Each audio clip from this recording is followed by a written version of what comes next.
The cathedral shimmered with gold. Hundreds of candles burned, reflecting off polished armor and jeweled crowns. The marriage of King Alarica's daughter to the Duke of Merrow was meant to unite two kingdoms torn by war. Outside, bells rang in joy, but inside the king's eyes burned with calculation. For decades, the House of Merrow had defied his rule. Now, under the guise of peace, Alaric invited them all, their lords, their sons, their guards, to witness the wedding that would end their line. The guests raised goblets, the choir sang, and the priest spoke words of eternal love. Then the cathedral doors locked. The guards who once stood silent turned, blades drawn. The first scream came from the groom's brother. Within seconds, chaos swallowed the music. Blood splattered against the altar as nobles fell where they stood. The bride collapsed, crying over the lifeless body of her husband, while her father sat still, watching his enemies die. By dawn, the once golden hall reeked of death. The king stepped over corpses to kneel before his daughter. Peace, he whispered coldly, has finally been restored. The wedding became legend, a celebration carved into history with blood instead of rings. The banners of two rival empires fluttered above the fortress courtyard. For the first time in centuries, peace seemed possible, sealed by the marriage of Princess Elaine and Lord Garrett. People traveled for days to witness it, calling it the Wedding of Salvation.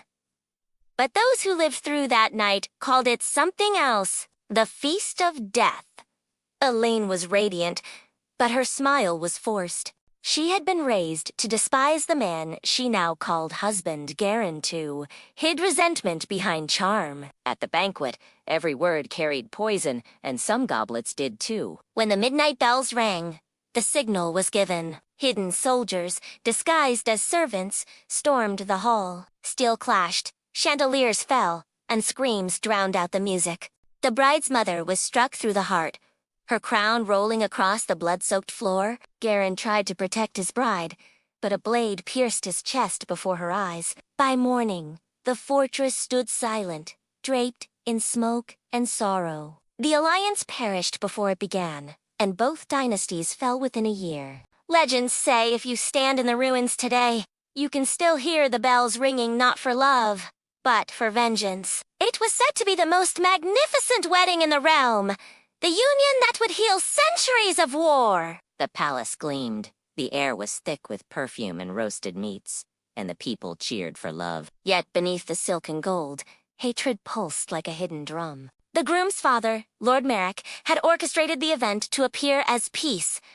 But peace was never his goal. While guests danced, his alchemists poured poison into the barrels of wine. As the vows were sealed, servants filled every goblet. Moments later, as the bride smiled at her new husband, a nobleman collapsed. Then another. Panic spread. Within minutes, the great hall turned into a chamber of death. Blood spilled onto the marble floor as guests gasped for breath. The bride tried to save her father, but it was too late. The poison worked quickly. When she turned to her husband, he too lay still. Lord Merrick's laughter echoed through the hall. "The war ends tonight," he declared. But destiny had other plans. The following dawn, the people revolted. Merrick was hanged by his own guards. The wedding meant to bring peace, instead destroyed them all, proving love cannot bloom where power rules. The royal courtyard was dressed in gold and crimson banners. Thousands gathered as Prince Orin and Lady Musicians played, priests chanted, and the scent of roses drifted through the air. Yet, not everyone came to celebrate. Some came to kill. Hidden among the guests were mercenaries paid in foreign gold. As the couple exchanged vows, a horn sounded sharp and out of place. The prince's eyes widened. The sound was not from the royal band. It was the call to attack. In an instant, the gates burst open. Soldiers flooded in, swords drawn. The music turned into chaos. Isolde screamed as her brother fell beside her. Orin fought desperately, blood streaking his face as he tried to protect his bride. By nightfall, the courtyard was filled with corpses. The wedding feast burned in flames that licked the sky. The bride was found days later, clutching her husband's blood-stained crown. She never spoke again. Historians call it the wedding war, the day the kingdoms destroyed themselves at the altar. Love had no place where thrones were at stake. In the kingdom of Vera, weddings were not merely ceremonies. They were political weapons. When Duke Athelmer wed Lady Seraphine, it was not love that united them, but revenge. The Duke's family had been betrayed by Seraphine's father years ago, and tonight he would repay the debt. The castle was ablaze with laughter and light. Musicians played, servants poured endless wine, and the guests toasted to a new beginning. Only the Duke knew the truth, that by dawn, half of them would be dead. As midnight struck, he signaled his men. Doors bolted shut. The guards turned on the guests. Steel flashed beneath the chandeliers. The scent of blood overpowered the perfume of roses. Seraphine fled, her gown dragging through the carnage. She found her husband waiting in the courtyard, his dagger glinting in the firelight. "You said you loved me," she wept. "I do," he whispered. "That is why I must end this pain." The blade sank deep into her chest, her final breath caught between shock and sorrow. When morning came, the castle was silent, filled only with ghosts bound by vows of death. The wedding of Queen Alara and Prince Cedric was meant to mark a new era. Two rival kingdoms, one of power, one of wealth, finally bound by love. The great cathedral's doors opened to nobles dressed in silks, priests chanting blessings, and trumpets echoing through marble halls. But beneath the beauty lay a trap. Queen Alara's advisor, Lord Terran, had long warned her. A wedding is the perfect time to strike. Everyone smiles when they should fear. She ignored him until it was too late. As vows were spoken, a strange silence filled the air. The prince's hand trembled as he slid the ring onto her finger. Then, a sharp crack. A crossbow bolt flew through the stained glass window, piercing the groom's heart. Panic erupted. Dozens of assassins, disguised as servants, emerged from the crowd. The queen's guards fought valiantly, but the chaos was unstoppable. Crowns rolled on the floor, crushed under fleeing feet. By nightfall, the royal line was shattered. The throne stood empty, the altar soaked in blood. Historians later wrote that the crowns did not fall by war, but by vows whispered at the wrong altar. The Palace of Thornhaven had never seen such beauty. Thousands of candles lit the marble halls as Princess Adriel prepared to wed Lord Demir, heir to a rival throne. Their union promised peace, and for once, the people dared to hope. But behind her veil, Adriel carried a dagger. Her father had ordered her to kill the groom after the ceremony, a bloody offering to prove her loyalty. She hesitated only once, gazing into Damir's eyes as he whispered, "For the first time, I believe peace is real." When they kissed, her heart betrayed her father's plan. She couldn't kill him, but someone else could. The moment they turned to face the crowd, an arrow struck Damir in the chest. Screams filled the hall. The guards drew swords. Adriel's father smirked, shouting, "Traitors die! Even in love!" The princess rushed to Damir's side, cradling his lifeless body as chaos erupted. Hours later, she slit her own throat beside him, her wedding dress stained with both their blood. The two were buried together, enemies in life, lovers in death. Some say their ghosts still dance in Thornhaven's ruins, finishing the wedding that fate destroyed. King Roderick's court was infamous for excess. Golden goblets, jeweled tables, and feasts that lasted 4 days. But his daughter's wedding outshone them all. Nobles from across the continent gathered unaware that the feast was a trap. For years, Roderick's enemies had conspired against him. Tonight, he would end them all under the guise of celebration. As music played, servants poured wine mixed with crushed nightshade. Laughter echoed. Toasts were raised. And then, one by one, the guests began to fall. Panic spread. Some clutched their throats, others collapsed mid. The smell of roasted meat turned sickening as bodies hit the floor. Roderick stood, smiling, his crown glinting in the torchlight. "Loyalty," he said coldly, "must be purified." But fate had its own plans. His cupbearer, unaware of the poison switch, had poured the same wine into the king's goblet. Hours later, Roderick too was found dead, face frozen in shock, crown fallen beside him.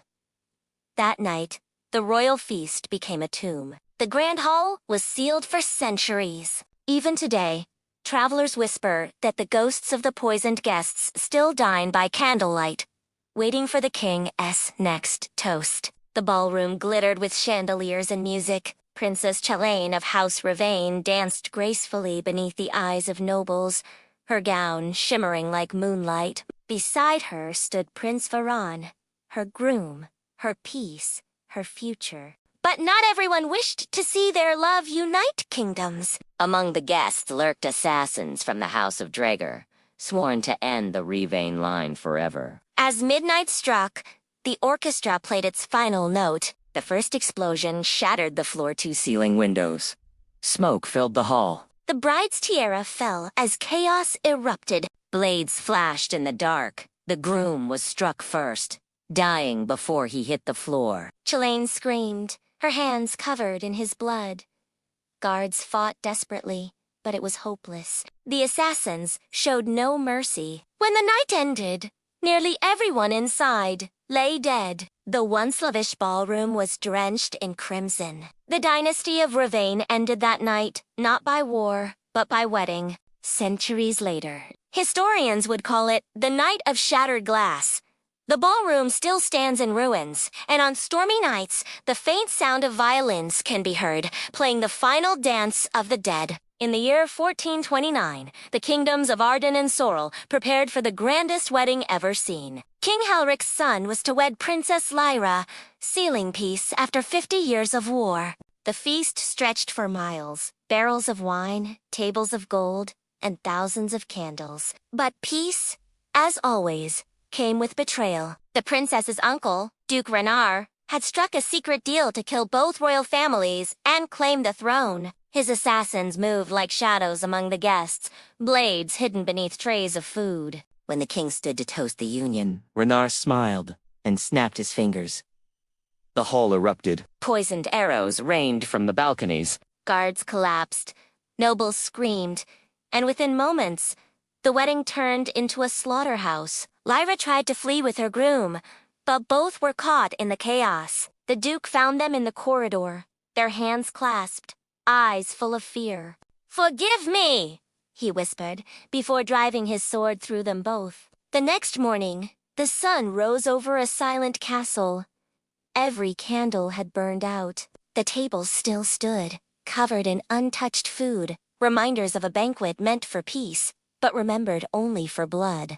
The kingdom of Asterion prepared for a union that would end a century of bloodshed. The young princess, Evelyn, was to wed Prince Rohan, heir to their greatest enemy's throne. Every tower was adorned with banners, and the people sang of peace. But Evelyn's mother, Queen Margana, had other plans. She despised the rival kingdom and had sworn her daughter would never bear the child of an enemy. On the morning of the wedding, she whispered to her maid, "If peace comes through love, then love must die." As the ceremony began, Evelyn looked breathtaking, in a gown of white silk embroidered with silver doves, a symbol of unity. When she reached the altar, her mother handed her a goblet for the ceremonial sip of wine. The princess smiled, trusting her. Moments later, she stumbled. Her face turned pale. Her lips blue. The court gasped as she fell into Rowan's arms, dead before the vows were complete. Queen Margana stood frozen. Realizing too late that the poison cup had been switched, the groom lived, but her own daughter was gone. That night, she hung herself in grief. The wedding that was to unite kingdoms ended with a single bride in red, her blood staining the altar forever. They called it the most romantic match in history, King Thalin of Durian and Lady Morella of Varan. Their love had ended a brutal war, and for a brief moment, the world believed peace had triumphed. But beneath the crown, revenge slept quietly. Lady Morell's brother had been executed by Thalin's father years ago. She had never forgiven the royal line. Her marriage was not an act of love. It was a mission of vengeance. On their wedding night, the grand feast overflowed with laughter. The king lifted his goblet. toasting to a new era. Morel smiled sweetly, pouring his drink herself. To forever, she whispered. Hours later, screams echoed through the royal chambers. Servants rushed in to find the king dead, poisoned, his veins black as ink. Morel sat beside him, tears on her cheeks, but triumph in her eyes. When the guards tried to seize her, she drank from the same cup, dying beside him. 2 thrones fell that night. 2 hearts stopped, one in love, one in hate. The chronicles say the kingdom never recovered. Every year on their wedding anniversary, the castle bells tolled twice.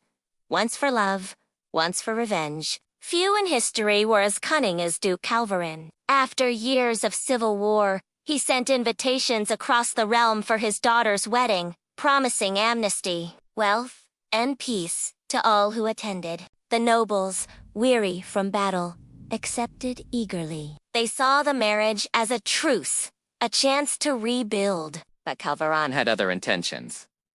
Let them come unarmed, He told his general. and let them never leave. The great hall was filled with laughter, dancing, and wine. Every rival lord sat side by side, thinking the old hatred had finally died. But beneath the tablecloths lay hidden traps, blades, and barrels of oil. At midnight, the Duke rose, raising his goblet. "To peace," he said, and dropped the torch. The explosion ripped through the hall, shattering glass and bone alike. Flames devoured silk and flesh as guests screamed for mercy. None escaped. By dawn, only ashes and twisted metal remained. Calverin stood atop the ruins, his daughter sobbing beside him. "You wanted peace," he said softly. "Now no one remains to break it." For centuries, no royal dared send a wedding invitation without remembering the one that burned an entire kingdom to dust. The court musicians played a haunting melody as Prince Darien wed Lady Corvina, a union meant to end their family's blood feud. Every note shimmered like gold, but beneath the harmony hid death. Unbeknownst to the guests, the orchestra had been bribed by Corvina's uncle. Each musician carried a dagger in their instrument case, waiting for the signal. As the couple danced their first waltz, Darien whispered, "When the music ends, our pain will too." He didn't know how true that would be. When the final note rang out, chaos exploded. The musicians dropped their instruments and drew blades, cutting through nobles and guards alike. Corvina screamed as her uncle lunged toward the groom. But Darien, swift as steel, drove his sword into the man's heart. The blood that splattered her gown was not the last. Moments later, an arrow struck Darien's chest, one of the assassin's final shots. He died in her arms, his last words barely a breath. "Play our song again." Corvina never remarried. She ordered the song banned from every royal court. Yet some say, on quiet nights, when the wind passes through the palace halls, the deadly melody plays again for the dead who still dance. In the kingdom of Dravenmore, alliances were sealed not by words, but by oaths of blood. When Duke Karen's daughter was to wed Lord Fenric, every noble swore loyalty on the sacred altar. But some oaths were meant to be broken. The high priest slit each noble's palm, collecting drops of blood into a silver chalice, the cup of unity. As tradition demanded, the groom drank first. Moments later, he collapsed, convulsing in agony. Panic spread through the crowd. The bride screamed, realizing the poison was mixed in the holy cup. But the priest only smiled, revealing himself to be a spy of a rival faction. He pulled a blade from beneath his robes and plunged it into the Duke's chest. The guards reacted too late. The assassin's followers, hidden among the guests, drew swords and slaughtered every noble in sight. By dawn, the one's holy temple was soaked in crimson. The blood oath became a curse, a ritual no kingdom dared repeat. It was said that even centuries later, the stone altar still oozes red on the night of the full moon, as if the dead themselves continue to swear their eternal vengeance. The kingdom of Eldwin rejoiced. After years of war, the royal wedding between Prince Theon and Lady Meralda promised lasting peace. The cathedral overflowed with nobles dressed in silk and gold, every face bright with hope. But peace was never meant for Esmeralda had been forced into marriage to save her family from execution. As she stood at the altar, her trembling hands hid a secret, a ring coated with deadly venom. When Theon took her hand and slid the ring onto her finger, he unknowingly sealed his own fate. Hours later, during the wedding feast, his laughter faltered. The poison began to work slowly, spreading through his veins like ice. Esmeralda watched silently as he fell to the floor, his skin turning pale. The guests screamed, the guards rushed forward, but it was too late. She stood, her face calm. "Till death do us part," she whispered, before drinking from the same poisoned cup. By dawn, both were gone, their bodies entwined, their crowns fallen beside them. The people called it love. The court called it treason. But history remembers it as the day a wedding vow became a death sentence. The palace glimmered with jewels and torches. It was the wedding of King Roderin's only son, and every noble in the land came to celebrate. Among the guests, laughter flowed like wine, and so did betrayal. The groom, Prince Lorien, had unknowingly married into a family, plotting to overthrow the throne. His bride's uncle, Lord Renvold, raised his goblet high during the final toast. "To peace and prosperity," he said. The crowd cheered. Moments later, the room fell silent. One by one, guests began to gasp, clutching their throats. The wine had been laced with a rare venom that turned blood to ash. The king rose in fury, but before he could speak, Renveld's soldiers burst in. The massacre was swift. Steel clashed with silk, blood pooled beneath the royal table. The groom tried to protect his new bride, unaware she had known all along. When he turned to her for help, she plunged a dagger into his heart. By morning, the throne room was filled with corpses, the crown glinting among them. The bride sat alone, sipping untouched wine, whispering to herself, "The toast was for me." Lady Aurelia's wedding was the talk of the empire. Her beauty was unmatched. Her groom, Lord Carden, a powerful noble whose marriage promised peace. But beneath her wedding veil, Aurelia hid something darker than innocence. Vengeance. Years before, Carton had ordered her brother's death to claim his lands. Now, he believed her love was genuine. He didn't see the cold fire behind her eyes. The ceremony began beneath the great oak of the old gods. Vows were spoken, rings exchanged, and the crowd cheered. But as Carton lifted the veil to kiss his bride, A hidden blade slipped from her sleeve. the kiss turned into a gasp. She drove the dagger into his chest, twisting it until his blood soaked her gown. "You killed my blood," she whispered, "and now mine stains yours." The guards rushed in, but Aurelia did not run. She stood tall, her veil falling to the ground like a shroud. "A bride once," she said softly, "a widow forever." They executed her at dawn, but her story lived on. Every noble wedding since has forbidden veils for fear of what may hide beneath. The twin empires of Carith and Solianor had warred for a century. To end it, they arranged a royal wedding between Emperor Corvin's son and Queen Seleni's daughter. The event was monumental. 2 thrones, 1 union. The palace shimmered with thousands of candles. But power is never easily shared. Corvin feared losing control, and so he devised a plan. As the guests gathered for the feast, his assassins waited in disguise among the musicians. When the couple stood to cut the ceremonial cake, a symbol of unity, Corvin raised his goblet. "To eternal rule," he declared. The assassins struck instantly. Hidden crossbows fired, cutting down Queen Selene and her court before they could react. But Corvin's triumph was short-lived. The bride, drenched in her mother's blood, drew a hidden blade and plunged it into the prince's heart. "This," she cried, "is my vow.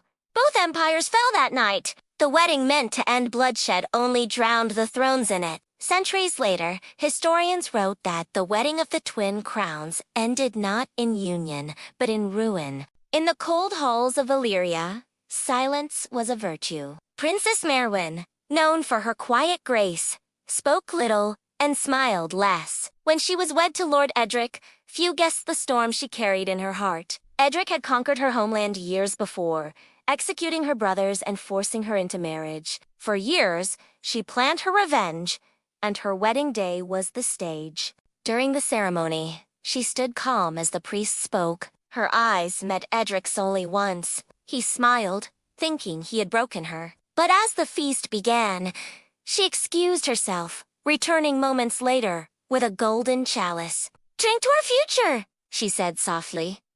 He obeyed. Within seconds, he convulsed, the poison burning through his veins. The court erupted in chaos, but Merowyn didn't move. She simply watched him die, her face blank. When the guards surrounded her, she whispered her only words of the night. "Now my family sleeps in peace." They executed her before dawn, but her silence became legend, proof that even the quietest bride could bring an empire to its knees.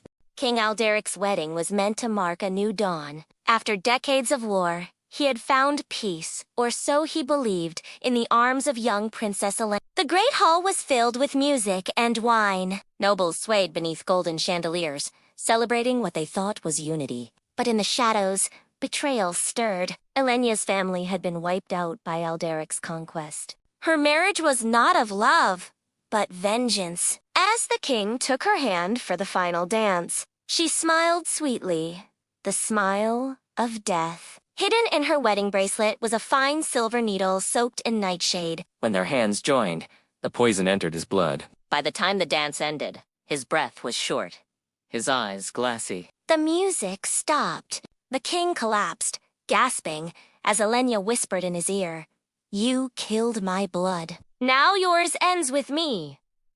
By morning, the throne was empty, the crown blood-stained. The bride vanished into legend, known only as the Widow Queen, the woman who ended an empire with a single dance. The union of Lady Isolde and Duke Rainer was celebrated with unmatched splendor. The tables overflowed with gold, wine, and roasted swan. Musicians played, and laughter filled the air. But beneath the joy was an invisible rot. Revenge simmering beneath jeweled smiles. Isolde's father had been executed by Rainer's command years before. She had been forced into this marriage as a gesture of peace. Yet she had no intention of forgiveness. When the feast began, she presented her groom with a special dish, a delicacy from her homeland. "Taste it," she said sweetly. "It is made only for kings." Rainer devoured it proudly. Within moments, his throat burned, his vision darkened. The poison, a rare extract from a serpent's fang, was already in his veins. As he fell, the hall erupted into screams. Isolde stood, raising her goblet. "Tonight," she said, "the dead feast with us." Before the guards could seize her, she drank the same venom and collapsed beside her husband. They were buried together, enemies in life, eternal companions in death. The royal wedding of Prince Ivor and Lady Celestria was a grand display of peace between rival kingdoms. Yet every Smile hid a blade. Ivor's brother, jealous of his union and fearful of losing the throne, plotted the perfect massacre. During the wedding feast, he gifted the couple a golden goblet engraved with doves, a symbol of love, but one that carried a darker message. As the lovers toasted their vows, the goblet's rim released a slow poison. Within minutes, both began to choke. Gasps turned to horror as the couple fell lifeless, still holding hands. The brother feigned grief, claiming assassination.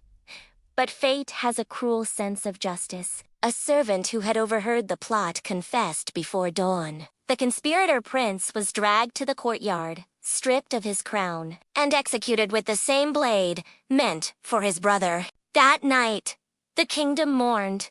Not one, but 3 royal deaths. The wedding of love became the funeral of a dynasty. No one had ever seen Queen Althea's face on her wedding day. Her veil, crimson as blood, shimmered as she walked down the aisle.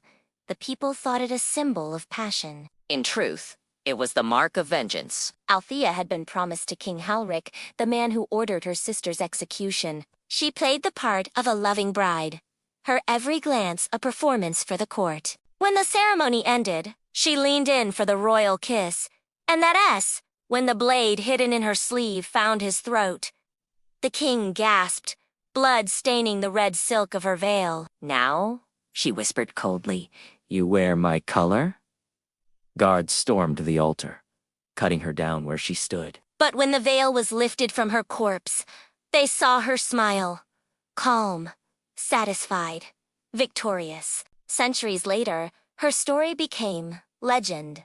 The Scarlet Veil Bride, the queen who turned her wedding gown into a shroud. The great wedding of House Farron was meant to unite two bloodlines long divided by greed. But greed, like love, is a dangerous flame. The groom, Lord Sarin, had promised marriage to both sisters, Leora and Mira, to strengthen alliances. Only one could be queen, and both knew it. On the wedding night, the palace was filled with laughter, yet behind every smile was venom. Mira, the chosen bride, toasted her guests with golden wine, unaware that Leora had poisoned it in the kitchens. As Mira danced, her laughter turned to coughing.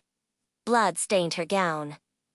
Panic spread. In her dying breath, she clutched the goblet and threw it toward Leora, crying, "Sister, drink with me!" Leora obeyed. The poison burned her throat, and both sisters fell before the altar, entwined in death. The guests fled in terror, leaving the candles to burn down to wax and ash. The next morning, the priest found two brides still holding hands, their crowns placed side by side. The kingdom called it a curse. History calls it justice. It was the most anticipated event in the kingdom of Eric. The marriage between Duke Sarin and Lady Thalia promised unity after decades of bloodshed. Nobles traveled from far lands, bearing gifts and gold. But Sarin had no intention of sharing power. The wedding, lavish as it was nothing more than a trap. Beneath the grand hall, his soldiers waited, armed, silent, and merciless. At the peak of celebration, when goblets clinked and laughter roared, Sarin stood. "To our eternal alliance," he proclaimed. It was the signal. The soldiers burst from hidden doors, their blades flashing in candlelight. Guests screamed as the massacre began. Blood spilled across white marble, drowning the music in chaos. Thalia watched in horror, realizing her groom had deceived her too. When she confronted him, he smiled coldly. "Peace," he said, "is built on silence."